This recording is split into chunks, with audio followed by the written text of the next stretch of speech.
And a gracious good morning to you, my dears.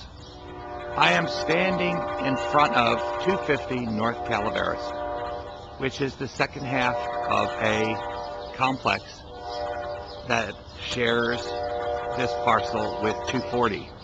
So one assumes it is the same landlord. My dears, take a look. Take a really good look. Here you have what has to rank as one of the worst signs of graffiti that can befall a road or a community. Whoever these supposed brilliant gang members are, this is not the 100 block of Calaveras, but they would like the whole world to believe it is. But look at this. They have gone down and have completely defaced the brick facade. They have also made sure that there is a huge graffiti there, and they have also made sure that there is more there. And they didn't even stop at making sure that that was done. They had to make sure that the palm tree outside of the complex was equally defaced by their horrid scrawlings. My dears, it is going on 7 o'clock in the morning, and here you see the remains of a large alcoholic container. And lest you think that that is an isolated incident, here be another. And if we go further on, there you have yet another.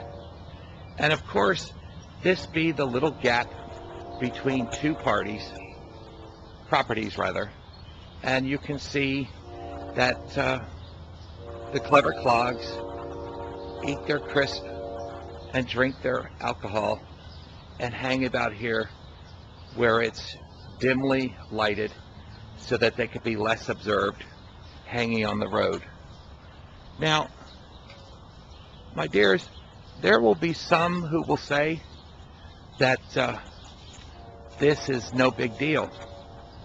But it is a very big deal, because they even come out onto the road and make sure that anybody that's driving will also take note of the fact that whoever these folks feel that they are, tell the whole world that they rule. What's nasty about this, what's absolutely horrid about this, is that these clever clogs who hang about in large numbers and intimidate the poor folks who live at this complex do this because this is how they ruin a road and a community. It's all about intimidation.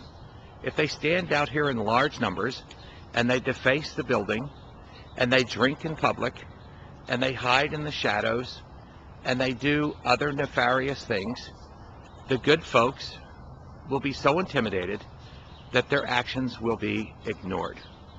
Now, I'm going to forward this on to whomever I believe is capable of alleviating the blight. But take a really good look, my dears. Who does one place the blame on? Is it the owner of the property who is not diligent in making sure that this is promptly removed? And my dears, this has been here for a bit, and while I waited to see if anyone would take note and remove, and it still is here. One calls graffiti abatement, and they're put upon and say, well, sometimes the owner of our property has to take responsibility. Well, what happens if the owner of the property fails to take responsibility? Do we who reside on the road have to live with this blight? And what about the coppers? How much can we expect that they will try and make sure that whoever has brought this destruction and blight upon the road is made aware of? Who is going to be held accountable for this? And how much longer must the road suffer because of this? Questions, my dears, questions that moi would desperately like to have answers to. Here you be on historic Calaveras, showing once again that the fight to reclaim the road is an ongoing battle in the war against blight and neglect. Cheers.